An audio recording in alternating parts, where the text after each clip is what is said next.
મહુવાના ધારાસભ્ય શિવા ગોહિલે મતદારોને અપીલ કરી છે. સ્થાનિક સ્વરાજ્ય ચૂંટણીને લઈને ભાજપ માટે પ્રચાર તેજ થઈ રહ્યો છે. નગરપાલિકાના ભાજપ ઉમેદવારોને જીતાડવા અનુરોધ કરવામાં આવ્યો છે. જંગી બહુમતીથી જીતાડવા માટે કહેવામાં આવ્યું છે. વિકાસના મુદ્દે મતદારોને આકર્ષવાનો પ્રયાસ. ફરી એકવાર વિકાસનો વિજય થશે. કમળના નિશાન પર મત આપવાની અપીલ કરવામાં આવી છે. મહુવાના સર્વાંગી વિકાસ માટે પ્રતિબદ્ધતા વ્યક્ત કરવામાં આવી છે. આગામી 26/4/26ના રોજ મહુવા નગરપાલિકાનું મતદાન હોય.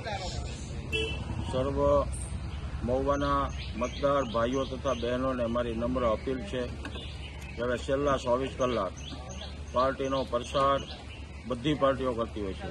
ઘણા બધા લોકો પણ પોતપોતાના સ્વાર્થની અત્યારે વાત કરવા નીકળતા હોય છે, પરંતુ હું સર્વ મહુવાની જનતાને મહુવાના વિકાસ માટે આ રાજ્ય અને ગુજરાત અને ભારત દેશની જે ભારતીય જનતા પાર્ટીની સાથે જોડાય અને આપણા મહુવાનો પણ સર્વાંગી વિકાસ અવિરત શરૂ રહે અને એમાં ખૂબ જ સારી રીતે કામગીરી થાય, શાંતિ, સલામતી અને સુખાકારી મહુવાની જનતાની વધે એ માટે સૌને ભારતીય જનતા પાર્ટીના કમળ ઉપર જ નિશાન યાદ રાખીને મતદાન કરવાનું કહું છું.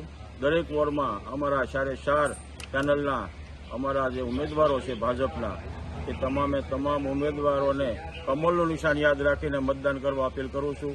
આ 24 કલાક કોઈ પણ વાતમાં ભરમાવા માટે આવે, પોતાના સ્વાર્થ માટે ગમે તેવી વાત કરે, પણ આપણે સૌએ રાષ્ટ્રીય હિતમાં, ગુજરાતના હિતમાં અને મહુવાના હિતમાં કમળ યાદ રાખો એવી વિનંતી. ભારત માતા કી જય.